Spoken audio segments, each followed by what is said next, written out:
Hello students, क्या हाल चाल है बेटा।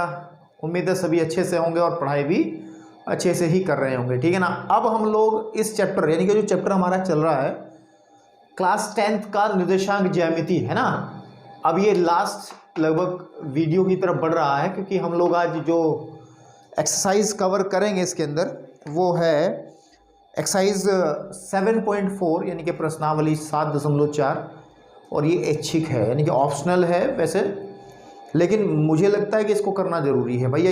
जिसने इसके क्वेश्चंस को समझ लिया तो उसके कॉन्सेप्ट जो है यानी कि उसकी जो बेसिक चीज़ें हैं वो बहुत ज़बरदस्त हो जाएंगी। इसके अंदर मात्र 8 क्वेश्चन है, लेकिन 8 के 8 क्वेश्चन ही बड़े बढ़िया क्वेश्चन है, यानी कि प्रत्येक क्वेश्चन में आपको बहुत कुछ सीखने को मिलेगा, ठीक है ना। तो आपको इस चैप्टर में अगर मुझे कोई एक्सरसाइज अच्छी लगती है तो वो 7.4 है, मुझे जो अच्छी लगती है ना। तो हम लोग आज 7.4 के पहले क्वेश्चन से बात करते हैं और बस इसको निपटा करके फिर हम लोग नेक्स्ट चैप्टर की तरफ मूव करेंगे। चलिए, पहला क्वेश्चन क्या कह रहा है आपके पास में कि देखिए, फर्स्ट क्वेश्चन की बात कर रहा हूं मैं कि बिंदुओं A 2, और B 3, 7 को जोड़ने वाले रेखाखंड को रेखा 2x + y - 4 = 0 जिस अनुपात में विभाजित करती है उसे ज्ञात कीजिए। बढ़िया क्वेश्चन है, बहुत ही बढ़िया क्वेश्चन है भाई साहब। कह रहे हैं, ठीक है ना, क्या कहना चाह रहे हैं मैं बता रहा हूँ कि एक लाइन है मेरे पास AB, ठीक, आपके पास में ये कोई लाइन AB है, ध्यान से देखिएगा, ठीक है, AB, ठीक। और इस A के कोऑर्डिनेट जो दिए गए हैं वो 2, -2 हैं, और इसके जो कोऑर्डिनेट है बेटा B के जो कोऑर्डिनेट है वो मेरे पास में 3,7 है, 3,7 है, बिल्कुल ठीक बात है। अब ये कह रहा है कि हमारे पास में जोड़ने वाले रेखाखंड को एक रेखा दी गई है, उन्होंने रेखा जो दी है और रेखा का जो समीकरण दिया है वो जो दिया गया है वो है हमारे पास में 2x + y - 4 = 0। अब थोड़ी सी बात हम लोग पीछे चलते हैं, पीछे का मतलब इसमें आई थिंक चैप्टर नंबर 3 है ना।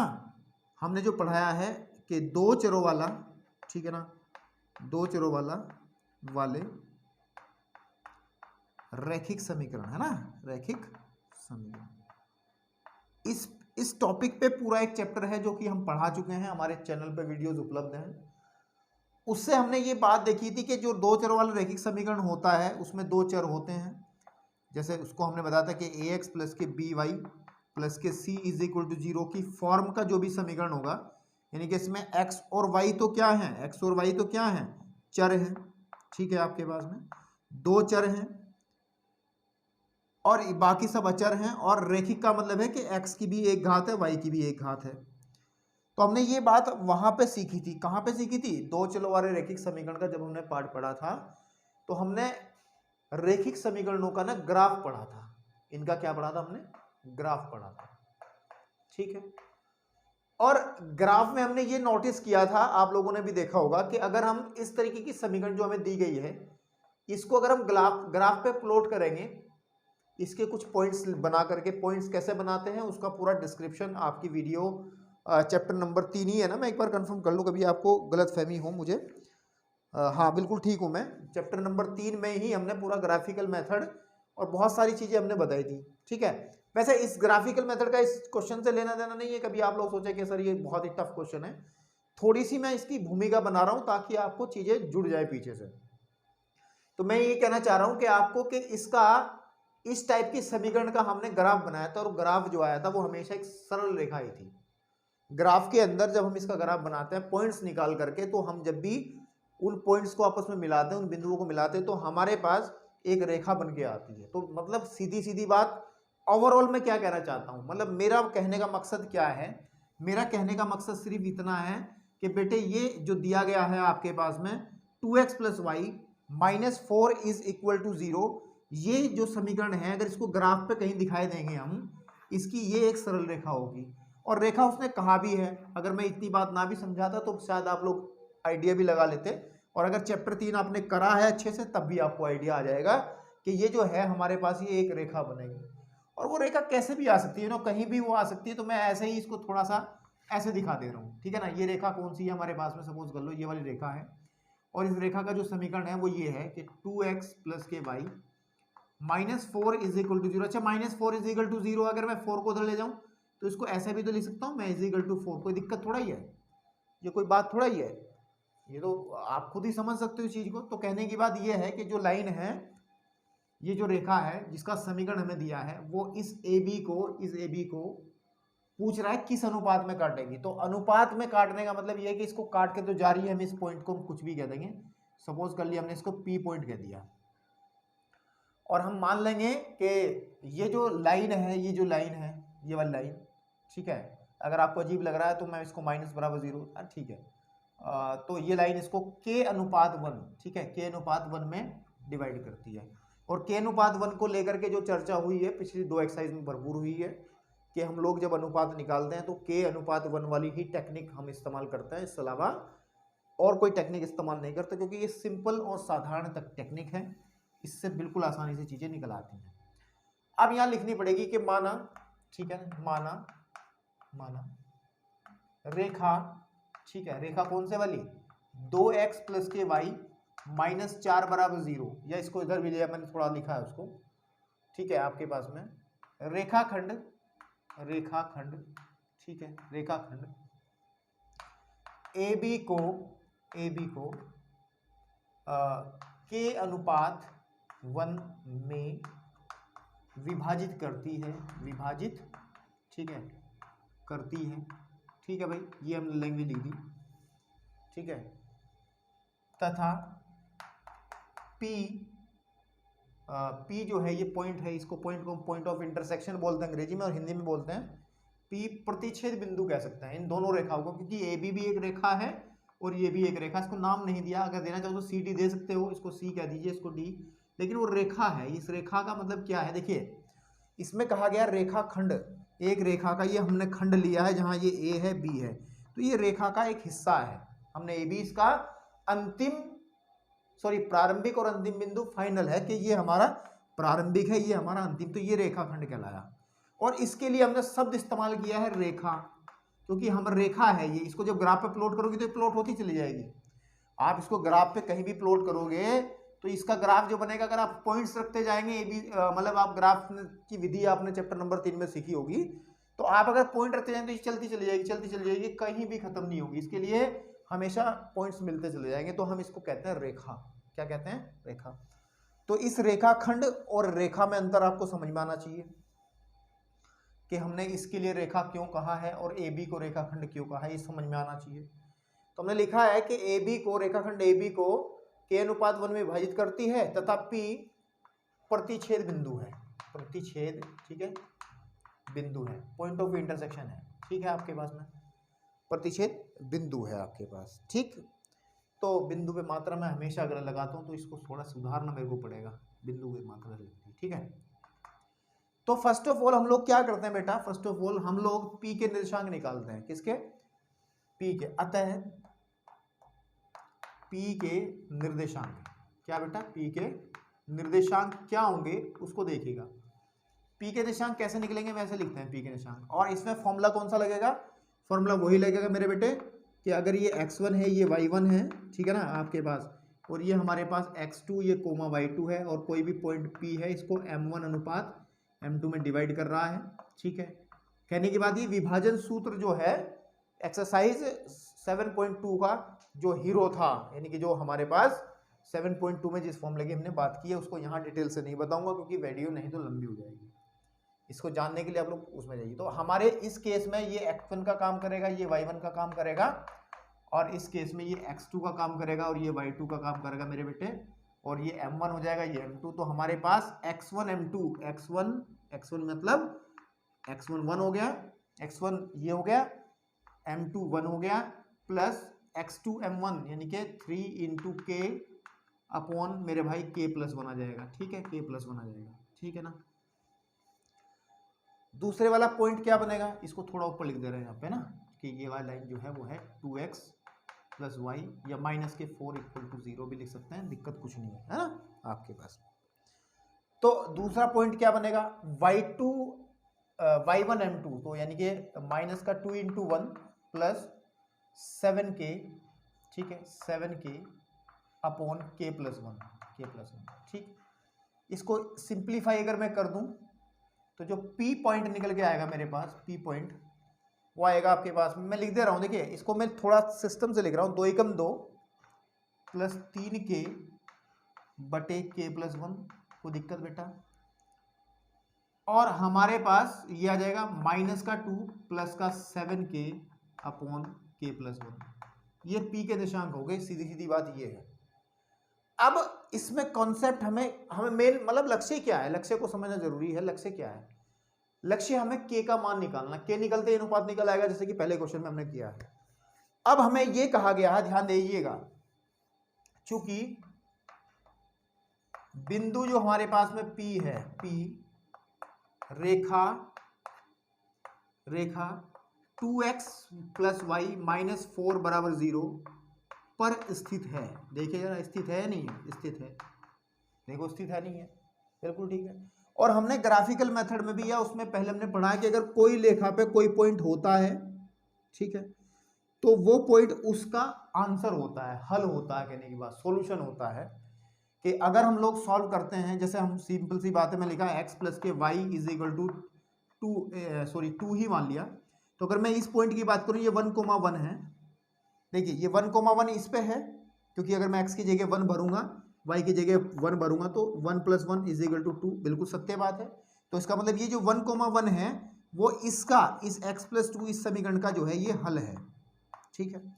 तो अगर हल है तो ये पॉइंट इसमें भर के इसको सेटिस्फाई कर रहा है। सेम केस यही है कि अगर ये पॉइंट P इस पर है, यहाँ पे पॉइंट P इस रेखा पे है, इस वाली पे, मेरे बेटे ध्यान से देखना, तो इसको भी संतुष्ट करेगा। यानी कि अगर मैं इसके अंदर इसके अंदर x की जगह तो ये वाला मान, ठीक है, और y की जगह ये वाला मान भर दूं, तो ये चीजें बराबर रहेंगी, बैलेंस रहेंगी, कोई दिक्कत नहीं है, इसको संतुष्ट करेगा, ठीक है। तो वही काम कर रहे हैं।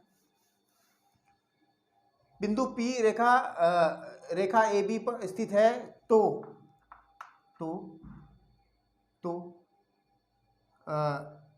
इसको समीकरण कुछ बोल लेते, शॉर्टकट होता नहीं, चलो, 2x प्लस वाई माइनस 4 बराबर 0 का हल, ठीक है, का जो हल है, ठीक है, वो क्या होगा, x इज इक्वल टू तो होगा कितना, ये जो x का कोऑर्डिनेट है 2 plus 3k upon k plus 1, तथा y इज इक्वल टू होगा कितना, माइनस का 2 plus 7k upon k plus 1, ठीक है ना, आपके पास होगा, ठीक,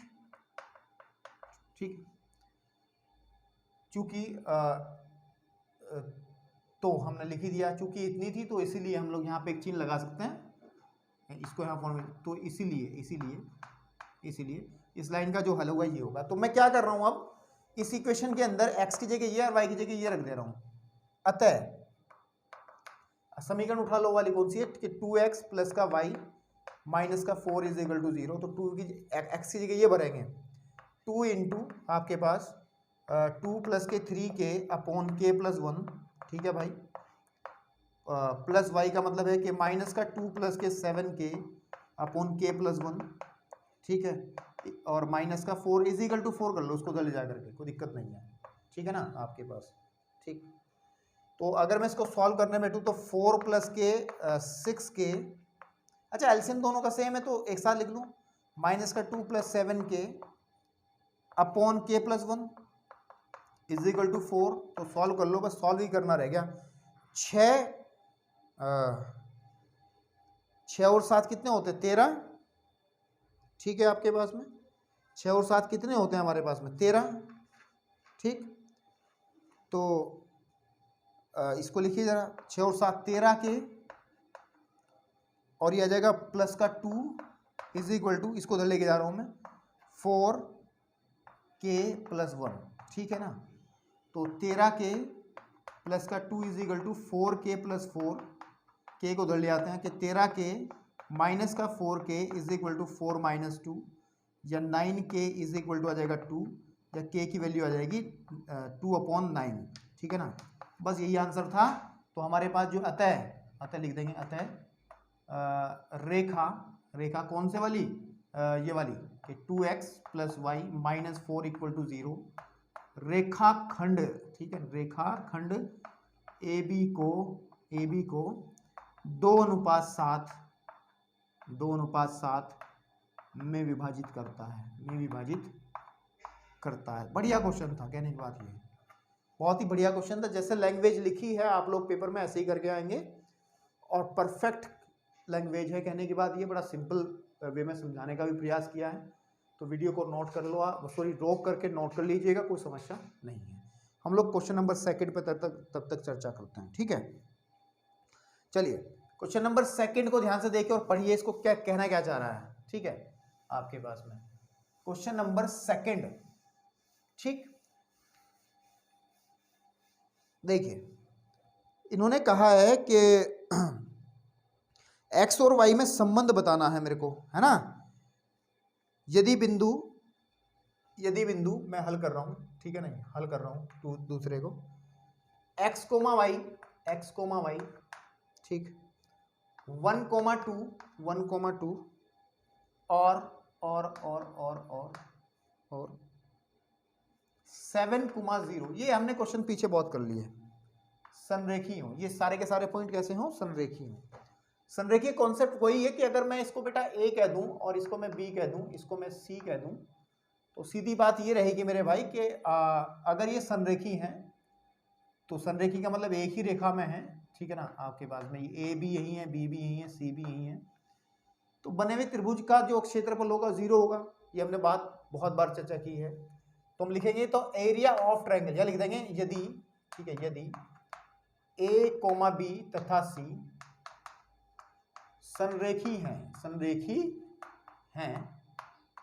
तब क्या होगा कि एरिया ऑफ ट्रायंगल ABC जो रहेगा वो 0 रहेगा। और एरिया ऑफ ट्रायंगल ABC कैसे निकालते थे, 1/2, ठीक है, x1 into y2 minus y3 plus x2 into y3 minus y1 और plus x3 into y1 minus y2, तो ये इक्वल टू 0 रहेगा, ठीक है, ठीक है आपके पास में, ठीक। थोड़ा सा बोर्ड आज वाइट ज़्यादा हो रहा है, सफाई नहीं हुई ना इसकी, तो 1/2 तो खत्म हो गया। अब हम क्या लिखेंगे कि x1, what is x1 here, ये x1 का काम करेगा, ठीक है ना, ये y1 का काम करेगा, ये x2 का, ये y2 का, तो ये x3 या y3, तो यहाँ लिख दे रहा हूँ मैं x1 y1, x2 y2 और x3 और y3, ठीक है बेटा, ठीक।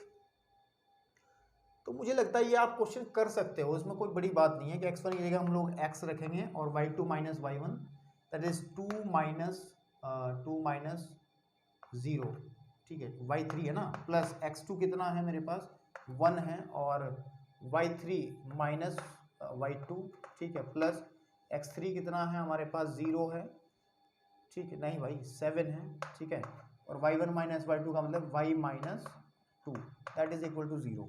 तो आ जाएगा, ये आ जाएगा 2x माइनस का 1 प्लस का 7y माइनस के 14 इक्वल टू 0, या फिर 2x प्लस के 7y इज इक्वल टू 15 आप लिख सकते हो। वो कैसे आया, क्यों आया, ये सस्पेंस रहेगा। That is your answer. मैं एक बार चेक भी कर लूँ कि हाँ ये सही है या नहीं है। हाँ बिल्कुल ठीक है, नहीं x प्लस के 3y minus 7 is equal to 0 है ना, तो कहीं मिस्टेक हमने थोड़ी बहुत की है, तो ज़रा एक बार चेक कर ले, कोई दिक्कत नहीं है। यहाँ पे हमने x1 रखा है, x1 y2 मीन्स 2 माइनस 0, ये तो सही है।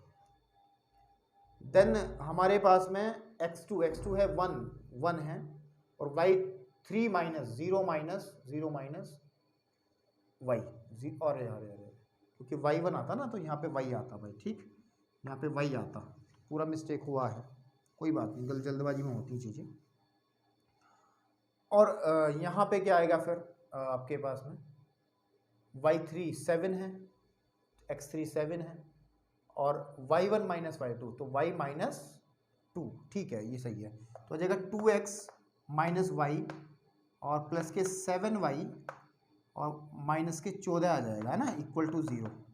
तो 2x प्लस के 6y इज इक्वल टू 14, 2 से डिवाइड कर लो तो x प्लस के 3y इज इक्वल टू 7, यही है पीछे, आप देख सकते हैं, ठीक है ना, इसमें कोई दिक्कत वाली बात नहीं है। वो थोड़ा जल्दबाजी में, मन नहीं था क्वेश्चन करने का, लेकिन फिर भी हमने कर दिया। ठीक है, तो क्वेश्चन नंबर 2 है ये कंप्लीट, इसमें कोई दिक्कत नहीं है, आप खुद भी कर सकते हैं या नोट कर लें जैसी भी आपको इच्छा हो। तो मैं चढ़ता हूँ क्वेश्चन नंबर 3 के पास। किसके पास चलता हूँ? 3 के पास। ठीक है, क्वेश्चन नंबर 3 क्या कह रहा है कि हाँ ये अच्छा क्वेश्चन है, वेरी गुड, बहुत बढ़िया क्वेश्चन। तीसरा ये कह रहा है हमें कि बेटा बिंदुओं 6, ठीक है, 3, -7 और 3, 3 से होकर जाने वाले वृत्त का केंद्र ज्ञात करना है। ठीक है, तो हम लोग एक सर्कल बना लेते हैं। अरे वाह, बहुत बढ़िया सर्कल बना है मेरे हिसाब से। ठीक है, ये हमारा सर्कल है इजीली। ठीक है बेटा, राइट, पहले अच्छा बना था, बिगाड़ दिया मैंने शायद, कोई बात नहीं। ठीक है, तो सर्कल पे 3 पॉइंट्स हैं हमारे पास। सपोज कर लो वो कहीं भी हो सकता है, यहाँ पे हमने ए कह दिया। ठीक है, ए, इसको ए नाम दे दिया, ये 6, -6 है। ठीक है, और अनदर वन हमने यहाँ पे बेटे बी कह दिया, सपोज एनीवेयर, कहीं भी कह सकते हो आप, जरूरी नहीं है यहीं पे लिया जाएगा। 3, -7 एंड फिर हम ऊपर कहीं दे ले है ना, यहाँ पे हमने लिया 3, 3। ठीक है, तो हमें ये कहा गया है कि अगर ये पॉइंट्स जो हैं इस सर्कल पे हों, ठीक सीधी बात है, तो मेरे को इसके केंद्र के निशान निकालने। केंद्र मतलब कहीं ना कहीं बीच में होगा यहाँ। उस केंद्र को मैं कह दे रहा हूँ, कोई नाम दे देता हूँ, जैसे सेंटर सी हमने ले लिया, क्योंकि इसको हमने सी कह दिया, तो सी फॉर सेंटर तो हमने यूज कर लिया, तो हम लोग इसको कहते हैं ओ, कह दो इसको, क्या कह दो? ओ। ठीक है, ओरिजिन वाला ओ। तो इसमें हम लोग इसके कोऑर्डिनेट निकालना चाहते हैं, तो इसके हम कोऑर्डिनेट कह देते हैं, सपोज x, y है। ठीक है, मान लिया हमने। और हमें एक बात क्लियर है कि ये जो OA है, OB है और OC है, ये सब बराबर होंगे। ये सब बराबर होंगे। क्यों बराबर होंगे? क्योंकि वृत्त की त्रिज्याएं हर जगह बराबर होती हैं। ठीक है, तो हम लोग ऐसे लिखते हैं इस क्वेश्चन को, फिर करना शुरू करते हैं कि माना, ठीक है, माना वृत्त का केंद्र, ठीक है, O x, y है, तब हम एक बात जानते हैं कि हमारे पास OA, ठीक है, OA बराबर रहेगा OB के, बराबर रहेगा OC के। क्यों? क्योंकि वृत्त की त्रिज्याएं हैं। ठीक है, वृत्त की त्रिज्या है। ठीक है, आपके पास क्लियर है ये कंसेप्ट यहां तक का। तो हम लोग इसी चीज का यूज करके x और y के मान निकालेंगे, थोड़ी सी होशियारी के साथ में। ठीक है, फंस भी सकते हैं, अगर थोड़ी होशियारी दिखाई तो नहीं फंसोगे। तो पहले सिंपल सी बात है कि OA पहले निकाल लीजिए, फिर OB निकाल लीजिए, फिर OC निकाल लीजिए, देन हम देखते हैं अपने हिसाब से कि क्या बात बनेगी, उसके हिसाब से चला जाएगा।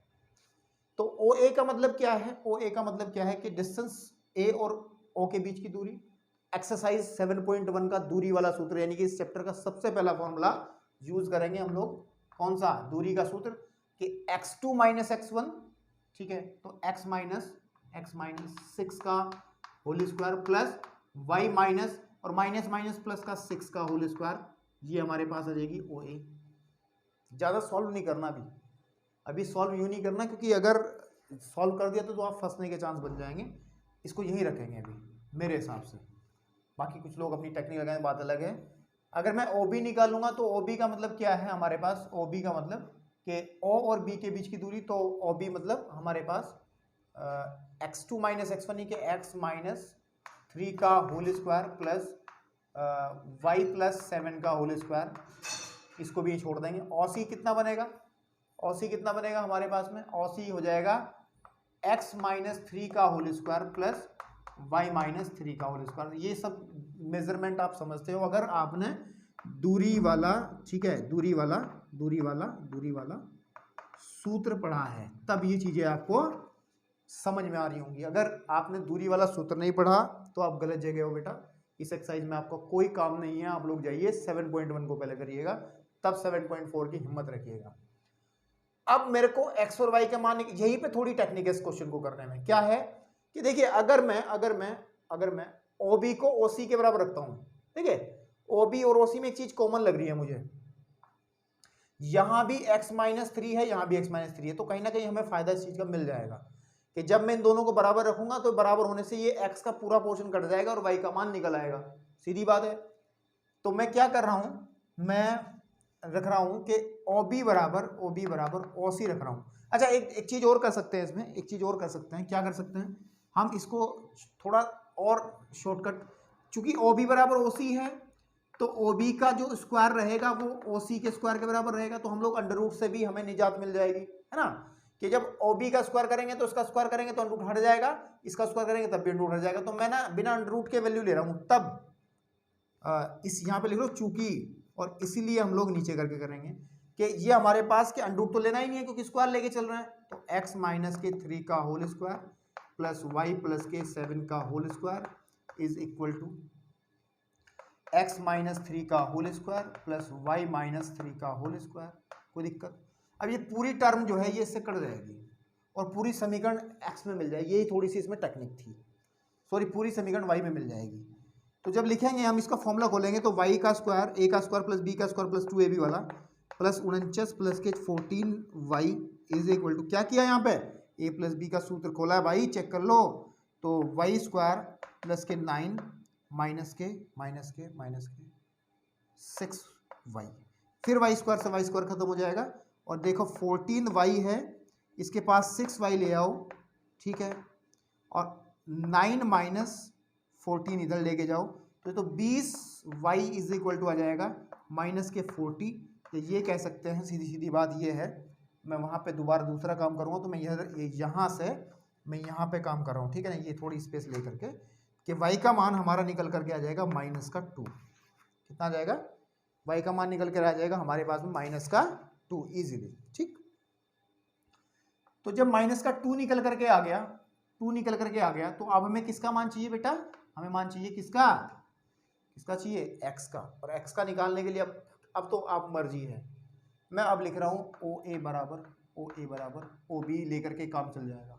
और इसको भी ऐसे ही कर लो कि इसको लिखो OA का स्क्वायर बराबर रहेगा OB के स्क्वायर के, ठीक है मेरे बेटे। तो जब लिखेंगे तो आ जाएगा x माइनस 6 का whole square plus y plus 6 का होल स्क्वायर, ठीक है, और ये आ जाएगा इक्वल टू x माइनस 3 का whole square plus y plus 7 का होल स्क्वायर। तो बस पहले तो एक काम करो, ये तो -2 वैल्यू रख लो, इसमें भी थोड़ा सिंपल हो जाएगा, ठीक है। मैं रख रहा हूँ, बाद में नहीं रखूँगा कि x माइनस 6, इसका फॉर्मूला खोल दे रहा हूँ कि x a का स्क्वायर प्लस b का स्क्वायर माइनस, और उसमें y का मान क्या रखा है यहाँ पे? माइनस का 2। तो देखिए माइनस का 2 जब यहाँ भरा जाएगा तो 4 इसका स्क्वायर 16 आ जाएगा यहाँ।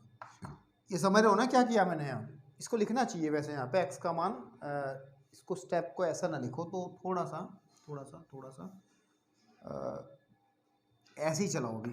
x माइनस 6 का होल स्क्वायर प्लस यहाँ पे जाएगा 16 is equal to x minus 3 का होल स्क्वायर प्लस यहाँ पे जाएगा, जब माइनस का 2 रखेंगे तो 5 25 और लिख देंगे चूंकि y बराबर कितना था? माइनस का 2 था, तो वो मैंने रखा है इसमें, वो समझ जाएगा। फिर फॉर्मूले खोलो कि a का स्क्वायर प्लस 36 माइनस के 12x plus 16 is equal to x square plus 9 minus के 6x प्लस 25, ठीक है। एक्स स्क्वायर से एक्स स्क्वायर यहाँ भी कट गया, ठीक है मेरे बेटा, और 36 और 16 हो गए, माइनस के 12x तो है ही है, इधर से 6x और उठा लो, प्लस का 6x आ जाएगा इज इक्वल टू, और हमारे पास 36 और ये हो गया 52, है ना, माइनस के 52 उधर जा करके, और 9 और 25 हो गया 34 प्लस के 34, ठीक, प्लस के 34। तो ये घटेगा तो माइनस के 6x इज इक्वल टू आ जाएगा माइनस का कितना बचा भैया? 12 और 6 18, ठीक है, 18, ठीक है। तो माइनस से minus x is equal to मेरे हिसाब से 3 आ जाएगा सिंपली, है ना। तो ये भी 3 आ गया तो अपडेट कर दो बस। कहने की बात ये है कि इसका मतलब हमारे पास इसके कोऑर्डिनेट आएंगे x कोमा y, यानी कि 3 कोमा और y की वैल्यू थी माइनस का 2, ठीक है ना। तो बस इसमें और ज़्यादा कुछ नहीं करना है, यही आपको आंसर देना। तो एक लाइन लिख सकते हैं नीचे कि आता है वृत्त का केंद्र जो है वो कितना रहेगा? 3, -2 रहेगा, ठीक है। तो इसमें क्वेश्चन नंबर 3 तक समाप्त, और चलते हैं क्वेश्चन नंबर 4 की तरफ। क्या कहना चाह रहा है क्वेश्चन नंबर 4? ये भी ठीक ठाक क्वेश्चन, ठीक ठाक नहीं अच्छा क्वेश्चन है, इसमें भी थोड़ा सा दिमाग आपको लगाना है, ठीक है।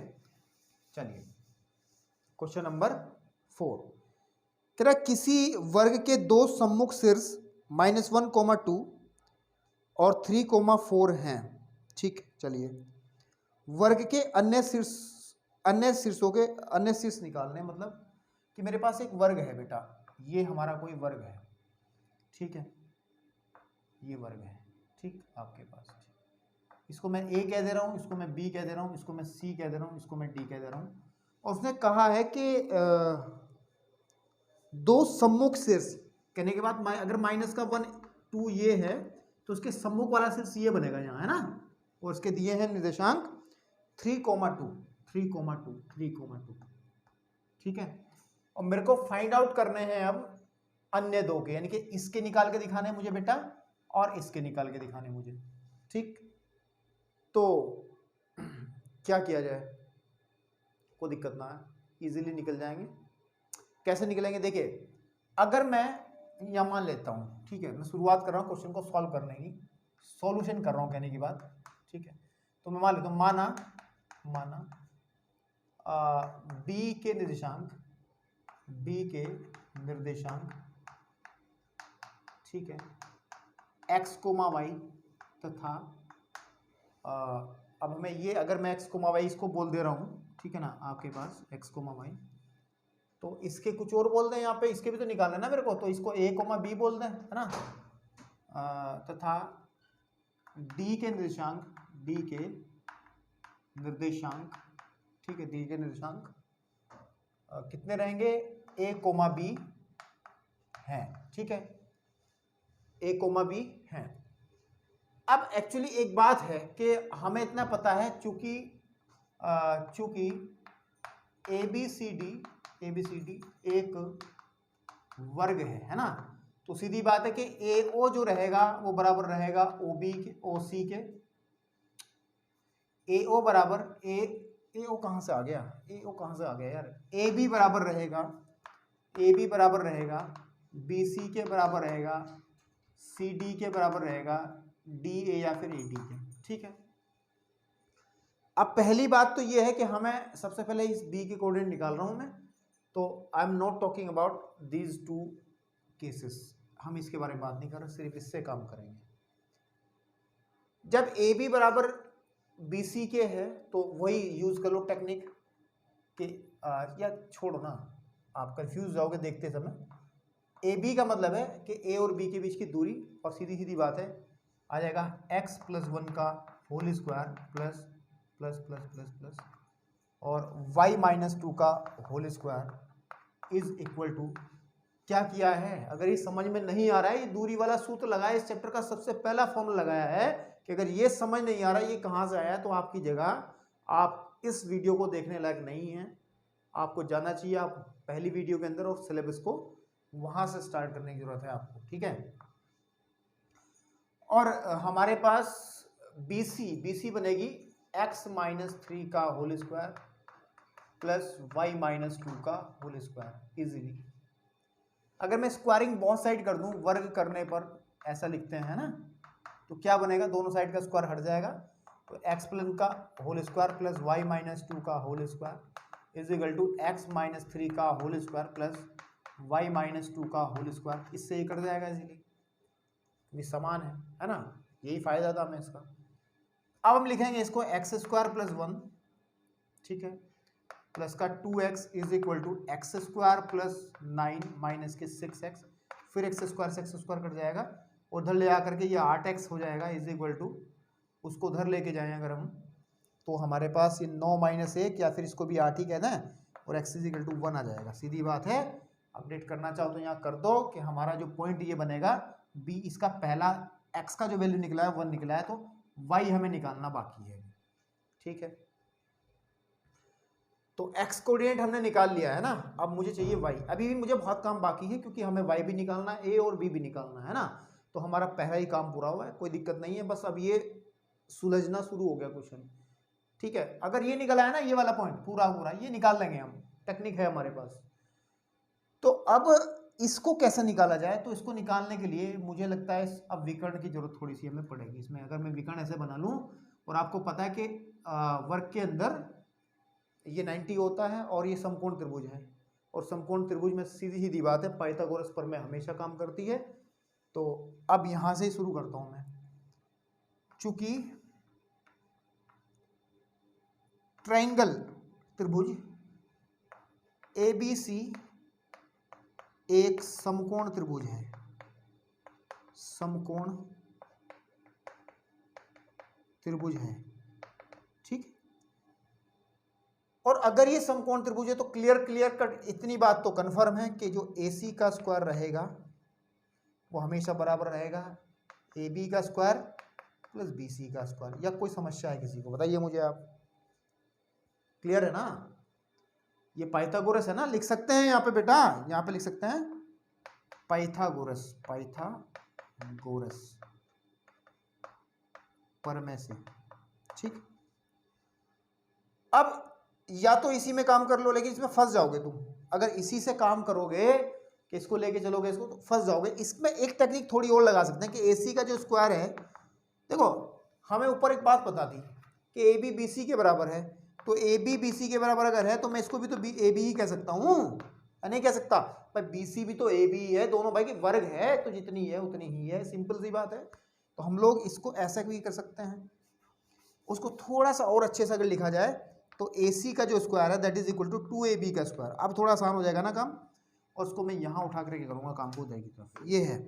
अब AC का स्क्वायर का मतलब क्या है कि अच्छा डिस्टेंस फॉर्मूले में हमारे पास AC इज इक्वल टू जो निकलेगा 1 में निकलेगा, लेकिन अगर स्क्वायर में लेके चलूंगा तो ये रूट नहीं आएगा ना, सीधी बात है, अंडरूट नहीं आएगा। तो AC का जो स्क्वायर आएगा सीधी बात है कि क्या आएगा हमारे पास में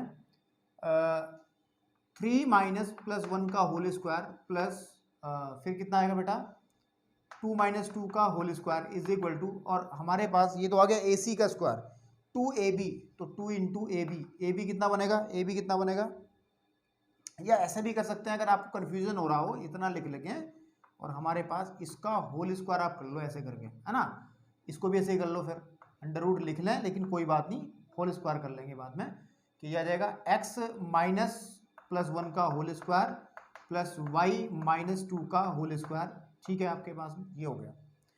अब इसका भी होल स्क्वायर है, इसका भी होल स्क्वायर है, तो जब इसको सॉल्व करेंगे तो ये आ गया हमारे पास, स्क्वायर तो हट ही गया, तो ये आ जाएगा 16 इज इक्वल टू 2 इंटू, ये 2 ही तो रहेगा, स्क्वायर से रूट हट जाएगा, और x का वैल्यू रखिए यहाँ पे, x का वैल्यू 1 है तो मैं यहाँ 1 रख रहा हूँ, तो 1 प्लस 1 का होल स्क्वायर कितना हो गया, यहाँ भी मैं 4 लिख दूंगा, प्लस और y प्लस 2 का होल स्क्वायर खोल लो, a का स्क्वायर प्लस b का स्क्वायर माइनस के 2ab।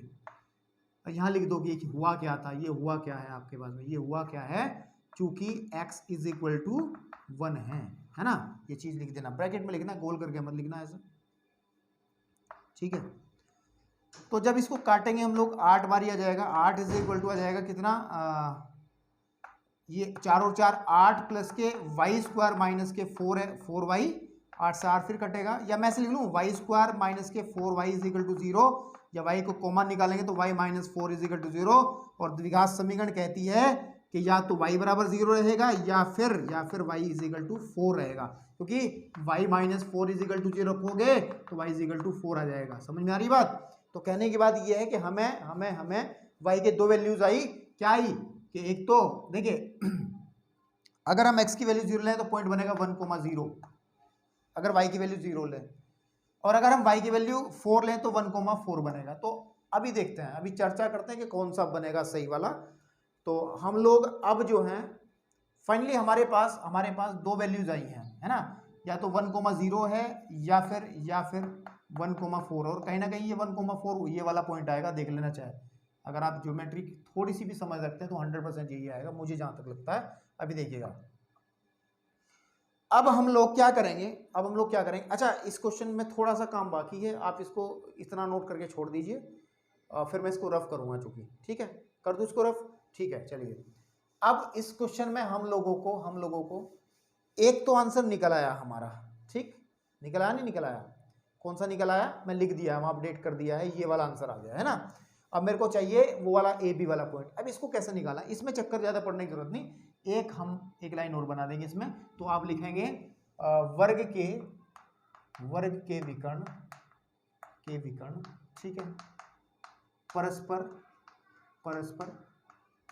समद्विभाजित करते हैं। समद्विभाजित मतलब क्या है, समझाते हैं, करते हैं मतलब ये दोनों का मध्य बिंदु बनेगा। इसको अगर मैं O कह दूं तो हमारे पास O के कोऑर्डिनेट जो रहेंगे, आप इधर से देखेंगे या इधर से देखेंगे सेम रहेंगे। देखिए O के कोऑर्डिनेट कैसे निकलेंगे, O मध्य बिंदु बनेगा तो x1 प्लस x2 बटे 2, तो -1, 3 प्लस 3 बटे 2, 2 plus 2 upon 2 is equal to, अगर मैं O के कोऑर्डिनेट इस तरीके से निकालूं तो कितना बनेगा, देखिए वो बनेगा a प्लस एक्स बटे 2, b प्लस वाई बटे 2। बात समझ में आ रही नहीं आ रही, ये भी कह सकते हैं। या तुलना अगर कर लें, सीधी सीधी बात ये है, तो अगर मैं तुलना करूं तो a प्लस एक्स बटे 2 बराबर रहेगा माइनस के 2 बटे 2 के, यानी कि ये वाली टर्म है वो इसके बराबर आ जाएगी हमारे पास, है ना, और 2 से 2 खत्म, तो a plus x is equal to आ गया 2, ठीक है। और इधर से अगर हम देखें कि b प्लस वाई बटे 2 बराबर किसके रहेगा, 4 बटे 2, 2 से 2, क्योंकि 4 बटे 2 ही तो है ये, तो b प्लस वाई बराबर किसके आ जाएगा हमारे पास, 4 के बराबर आ जाएगा। अब हमारे पास दो आंसर इसलिए हम लोग बात करेंगे क्योंकि देखिए अगर x का मान तो हर जगह एक ही है, ठीक है, x का मान 1 है, प्लस a का मान जब हम निकालेंगे 2, तो सीधी बात है, तो a is equal to 2 minus 1, तो a का मान तो 1 आ गया। इस केस में तो कोई दिक्कत हुई नहीं है क्योंकि x का मान कितना था, एक ही था हमारे पास, दोनों जगह एक ही था, तो x का मान हमने 1 रख दिया। इस वाले केस में क्या है कि इसमें लिखेंगे यदि y बराबर 0 लें तो y बराबर 0 यहाँ भरेंगे तो b का वैल्यू कितना आएगा, 4 आ जाएगा। और यदि हम लोग y इज इक्वल टू 4 लें, क्योंकि y की वैल्यू 4 भी निकली थी, तो b plus 4 is equal to 4, तो b का वैल्यू 0 आ जाएगा। तो सीधी बात यह है कि इसके भी दो कोऑर्डिनेट बन जाएंगे, या तो 1,0, ठीक है, या फिर 1,4। देखो दोनों केसेस में आंसर सेम है, तो आंसर यही रहेगा, फाइनली आंसर यही रहेगा आपके पास में कि 1,0 है। अगर इसका 1,0 है, ये वाला 1,0 है, ठीक है ना, मैं लिख दे रहा हूं, अगर ये 1,0 है तो ये 1,4 रहेगा। देखिए ना कि अगर आप 1,0 लेके कर रहे हैं तो 4 आ रही वैल्यू, और 4 लेकर है तो 0 आ रही है। तो या फिर देखिए अगर 1,4 ये रखोगे तो पर 1,0 आ जाएगा। तो ये आपका क्वेश्चन था, बहुत ठीक ठाक क्वेश्चन था। तो इसके अंदर हमने जो बात की है, अभी क्वेश्चन नंबर 4 तक हम लोग पहुंच चुके हैं। बात करते हैं क्वेश्चन नंबर 5।